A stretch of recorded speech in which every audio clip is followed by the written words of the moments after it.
Hi everybody, Lord Gigabyte here with episode 8 on the Enderman server. And today we have a lot of stuff to cover. First things first, while we go to our first destination, you may notice that this video is not up on Tuesday. Well, there's gonna be... I see you. Ah! Gotcha. Okay. There's going to be a change in the schedule. And instead of Tuesday and Thursday, we're probably going to go something more like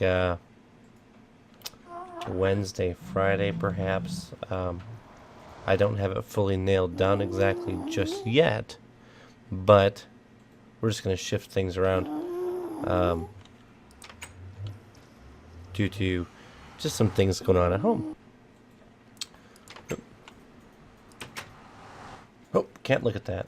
That's something Coyote and I are working on. And actually, we're going to talk about that later on. Let's take care of the golems. So yeah, schedule change is the biggest thing.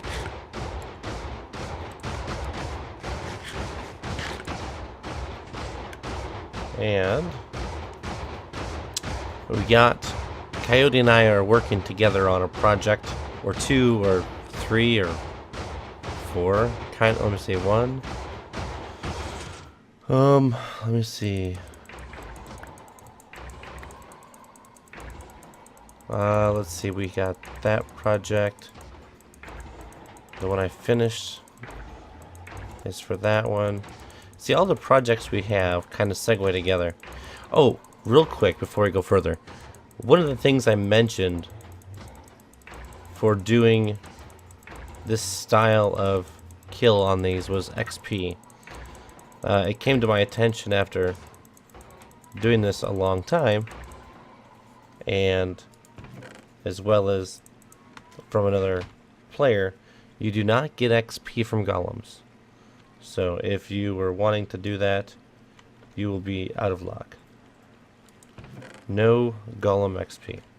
Alright, so we need... Oh gosh, hold on here. First things first, let's go in the nether. Because I found something in the nether. And what I found will be a lot of fun. Okay, let's run. This is something, again, Coyote and I are working on. This is actually going to be a rail station to run us out this way, where we found... Well, let me just get there and I'll show you. Hold on just a moment. Okay, so we're back, and it's been a long trip. I mean, it takes a couple of minutes to get out here just on foot. Had zombie pigmen hanging out on my little bridge I built. Oh crap. Okay, this is what I found. I found a huge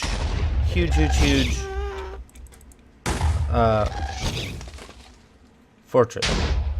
And in this fortress is 2 blaze spawners that are right next to each other. They're well within the 16 block radius that's needed to get them both spawning.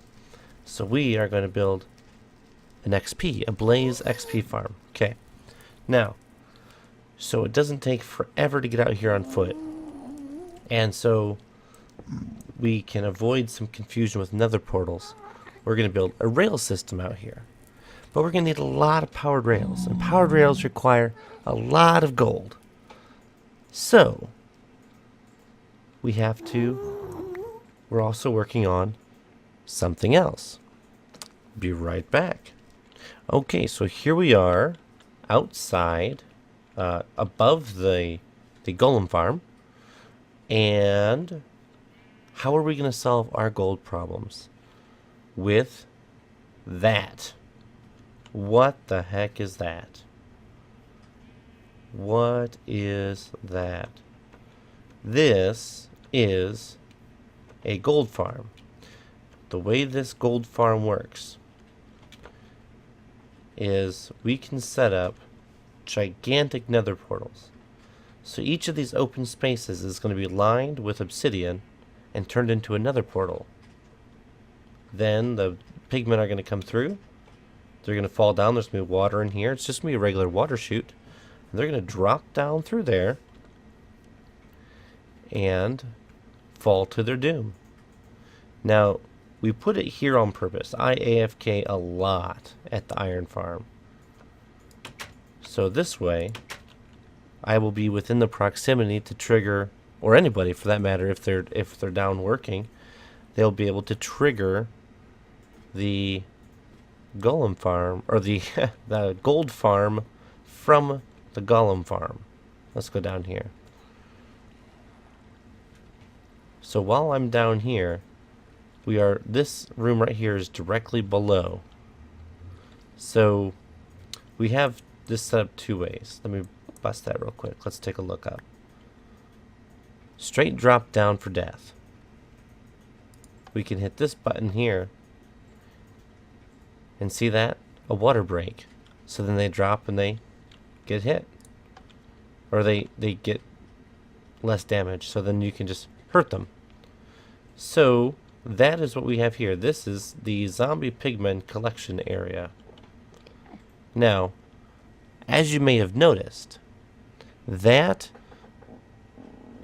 gold farm is going to require so much obsidian. We're talking, I believe we counted it up, and the golem farm is going to take like 6 stacks of obsidian. Now, where are you going to find 6 stacks of obsidian? You can mine it from finding lava pools. But for 6 stacks, that's a ridiculous amount. Finding them in a lava pool is not just going to work, and it's very dangerous. So, on that note, I have built a machine to help with this. This machine I call the ObsidianMate 5000. Let's take a look. Yeah, how about it? The ObsidianMate 5000. Ooh, Enderman. Let me demonstrate this real quick. So we're going to run across the pressure plates. That's step 1. That activates the water. Step 2, push the button. What? Did you just see? Did you just see obsidian appear? Why, yes you did. Perfectly good, mineable, usable obsidian. But that means I have to reset it now, right? No. There's a minor reset you have to do, but your lava sources stay.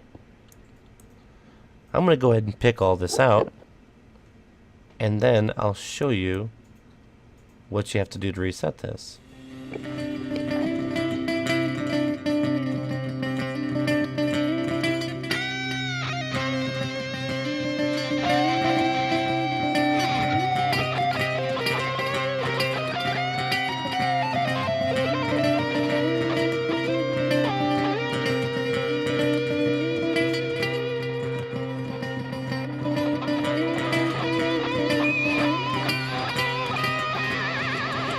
Okay, so that's what you do. You pick out all the obsidian. Now my pick here, of course, is an efficiency 3. Doing this with a standard iron pick is going to take ages. So you want to get an efficiency 3, 4, 5, something with some efficiency. If you have a beacon nearby, you could use haste. But either way, this is a fine way to get obsidian. You see, I already have almost 1 stack from obsidian. We get 1, 2, 3, 4, 5, 6, 7, 8, 9, 10, 11, 12, 13, 14, 15, 16 obsidian per run on this particular unit. Now, the trick to this... Oh, here's how you reload. You put string over the hoppers. Huh. But look. Alright, so let's take a look upstairs real quick and show you what's going on. Alright. Upstairs you see, oh my gosh, what a familiar setup. This setup looks just like the one we have on the Golem Crusher. Well, that's because it is. Now the only difference being we've created another output. This comparator sends an output through these repeaters to this inverted torch. Now the only reason we have that is to hit the line a second time, so that way the lava gets pulled back up into the dispenser. So let's go ahead and jump over to the test world, and we will take a deeper look in the redstone workshop.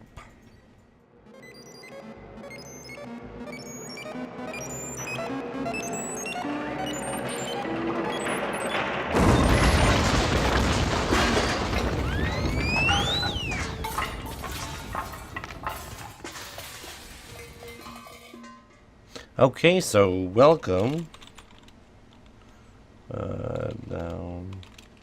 Welcome to the Redstone Workshop, and we are going to be looking at this Obsidian generator.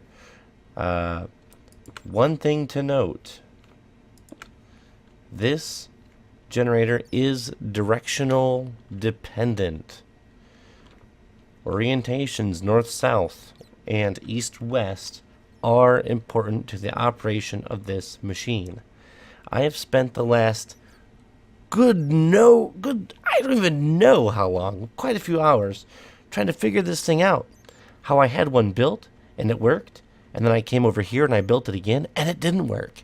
And then I went back to my multiplayer server that I have here that I built a prototype on, and it works. And then I went to the enderman.org server and it works. And then I came here and I built it in the same north-south orientation, and it doesn't work. So here's what I'm seeing. When building in a single-player world, see, we are pointing south, okay? Make sure this is on there.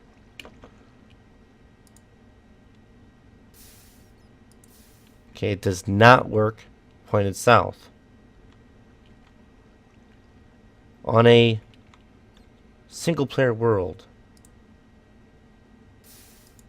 it works pointing east and west. So real quick, since we are now in a single player world, let me show you real quick how to build it going east to west. Alright, so we start with just put a pillar or two there, put a trip hook on it. One gap space. This is where your string belongs. Then we're going to build a little container to hold our water.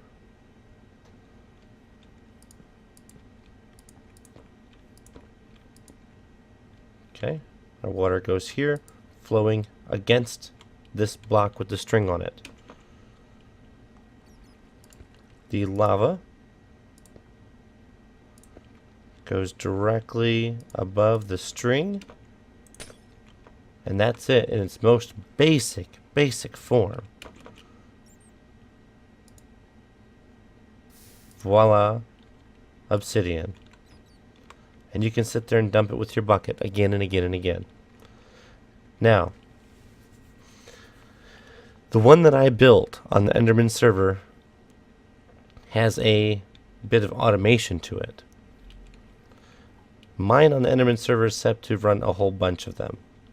Let's find some space. Okay. And this is what I did with that. We got to be east to west facing. Okay. Let's just go this way. Let's just do one that's 5 wide. 2, 3, 4, 5. Okay. just because it's easy. Okay, now we put our, this one here will be the one that holds our string. Alright, actually is what I did on ours is I went ahead and I put a chest. Put that in there, we're going to need it later. Let's put the chest right there. And then we'll get out a hopper. Now I got the hoppers facing into each other, so that way the obsidian flows down. Holding shift, you can place the string on top of the hopper. Alright. Now we need to get our water set up. And this is what I did for the water setup on the Enderman servers. We got a bunch of dispensers. Placing upwards. Back them like that and put pressure plates to activate them. Okay. And here's basically the bottom row. Now we've got to go ahead and put the our lava dispensers in. I keep forgetting I can fly. And the lava dispensers will be directly here, facing downward. Downward. No. Didn't you hear me?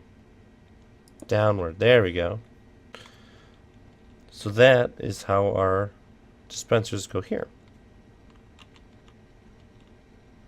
And you can feel free to dress this any way you like. It doesn't really matter.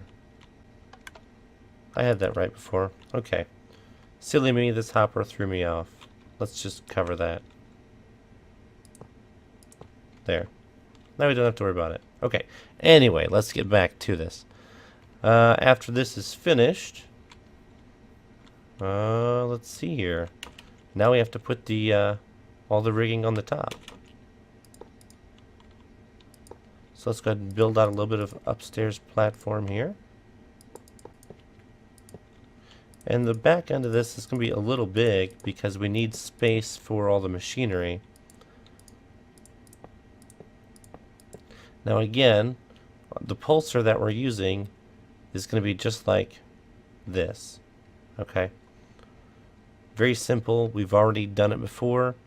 So I'm going to go ahead and put it up here and then we'll be right back.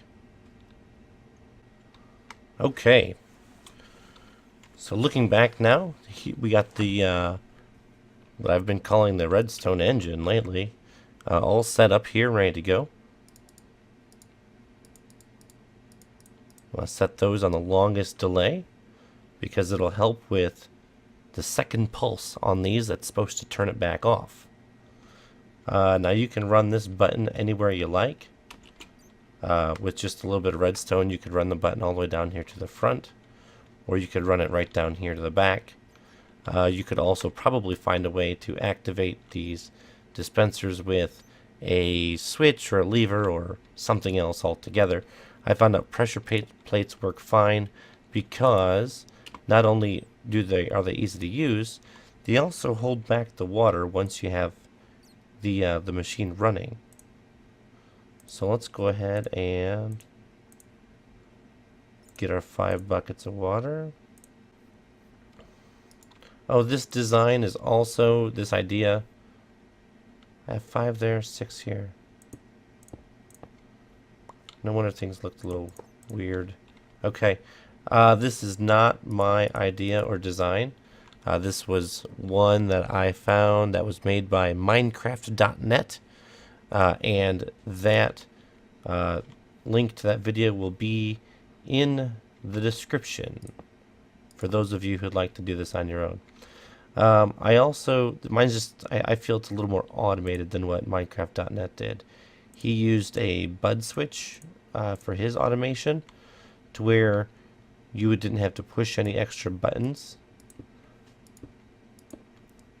We put this right in here to hold back the source block, because what's going to happen is if you don't shut it off right away, there's going to be a block there, block of lava. And last thing you want that is for it to flow all over the place and make a huge stinking mess. So the half slab is there so you can see it. It gives it a little bit of a more open look back here. Let's go ahead and get our lava put in. Okay. As far as the lava is concerned, it's easier to put it in from under here unless you already, well, this side is where it's easiest. And I wouldn't recommend putting the lava in until you're absolutely finished, especially until the redstone engine is done. Okay, we got the string on there, we got that. Alright, so let's go ahead and just put some stairs here so it's a little easier to climb up and down. Okay. And I'm going to run this button down. Be right back. Okay, so we're back, and I got the button run down to where we can activate it from the bottom. Now, I did have a little bit of a snafu where I didn't put the string up and I didn't turn the water on. What'll happen when that happens is the lava will go absolutely everywhere. It's a huge mess. It'll destroy your hooks. It'll destroy your string. It'll make the whole entire process a waste, very wasteful, plus lava flows out all over the place. That's why I put iron bars on mine in the Enderman server to help prevent that. So let's go ahead and give this a run. We'll run up this way to activate all the water. Then we'll hit the button.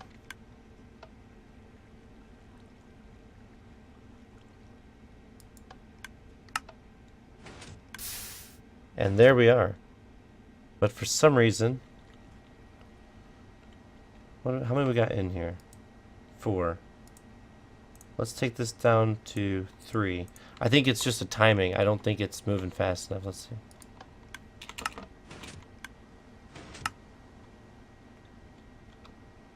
Did that work?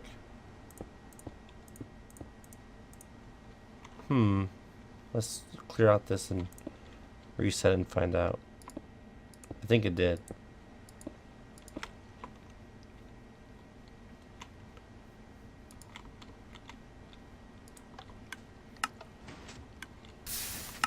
Yep, that's it. Okay, I just had one too many in there. You want to make sure that your hopper clock only has 3 items in it. Alright, so I hope you enjoyed the redstone workshop portion. If you ever need a ton of obsidian, this is a pretty good way. Now, of course, you don't need the hoppers. You could just put stone there or something. Or actually, if you're using an efficiency 5, okay, if you're using an efficiency 5 pickaxe, you'll probably just want to put wood down there so you don't accidentally mine straight through it. On top of that, you could also save you could save a bunch of metal by doing other things too. So let's go ahead and head back over to the Enderman server after this commercial break. Alright, welcome back to the Enderman server. I hope you enjoyed that commercial break as much as I did. Oh wait, I didn't watch it. Hopefully you did. Anyway, I just wanted to let you know that also on top of the sponsors that YouTube sticks in there for me, these episodes are brought to you by EnderMan.org, the Enderman server, the best survival multiplayer, almost vanilla server you can find. Come play with me and all the other fun people here on the Enderman server. Just open your Minecraft client and in the multiplayer type play.enderman.org and join us today. Now, let's take a look. After we get, let's follow the chain. Blaze spawners. But before we can do the blaze spawners, we need an easy way over there. And that would do with powered rails, which needs the gold. To get the gold farm going, we need the obsidian. But there's one last part of this puzzle that we need. But we are going to cover that part in the next episode. The string. Look at that. where are we going to get all the string we need to run all these parts? I know exactly where. And I believe if you look back on my videos and you go back to the first episode, you look on that thumbnail, you see there's a spawner there. Now I'm pretty sure by now you can tell where I'm leading with this. We are going to build another farm. Let's go ahead and head over to that spawner and we'll take a look. See, I'll do some tool repair. That spawner, I can tell you. There you go. Where's that hole in the ground? Here it is. Okay. The spawner is this way. Is a spider spawner. So we're going to take this spider spawner and we are going to convert it into a spider grinder. Oh. They're in there. They're angry. Hey guys.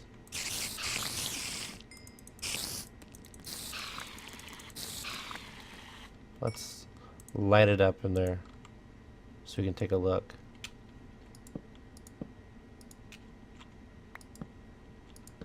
Okay. We are going to turn this little room into a spider grinder, and that is what we will use to gather all the string we need. So we can run this 5 billion chunks of obsidian out, so we can get the gold, so we can get the powered rails, so we can get fast access to the nether fortress, so we can get our dual spawner blaze farm going, so we can get the XP to enchant OP weapons and armor, so we can do one more thing. And we're going to be leading up to that thing hopefully within the next couple weeks, and I think that's what we'll do. So I think next episode we will concentrate on getting this spawner ready, and we will go from there, repair some tools, and just basically get, let's see what we can do here. How much obsidian do we already have? Let me check the obsidian supplies, and we'll be straight away. Maybe we can get an idea of something here. Hold on just a moment. Alright, so we're back here now at the future home of the gold farm. Do I have a sign? I need to put a sign upon it. Future home of Coyote LG Gold. Because actually all this, Coyote built all this the other day. We're kind of working together on this. But we have 52 obsidian. Let's see where that puts us. Let me fill my bucket with water, because that'll make a nice way to get down once we're up here. I think one other thing we're going to talk about putting in is going to be an emergency shut-off. So that way, in case we want to shut the whole farm down altogether, we can do that. This should get us to the top. And what a view we have.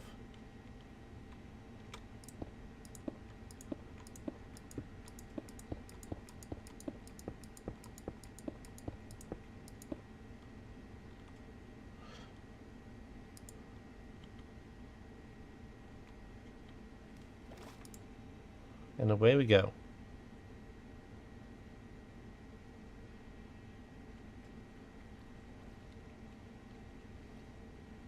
Welcome. Sure takes a long time.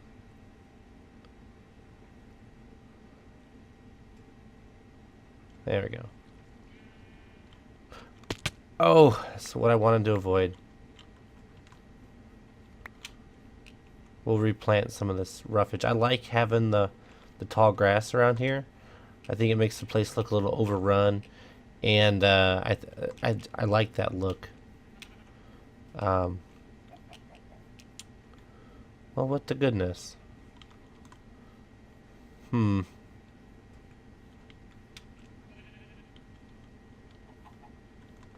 We have to get rid of some of these farm animals, that's for darn sure. Okay.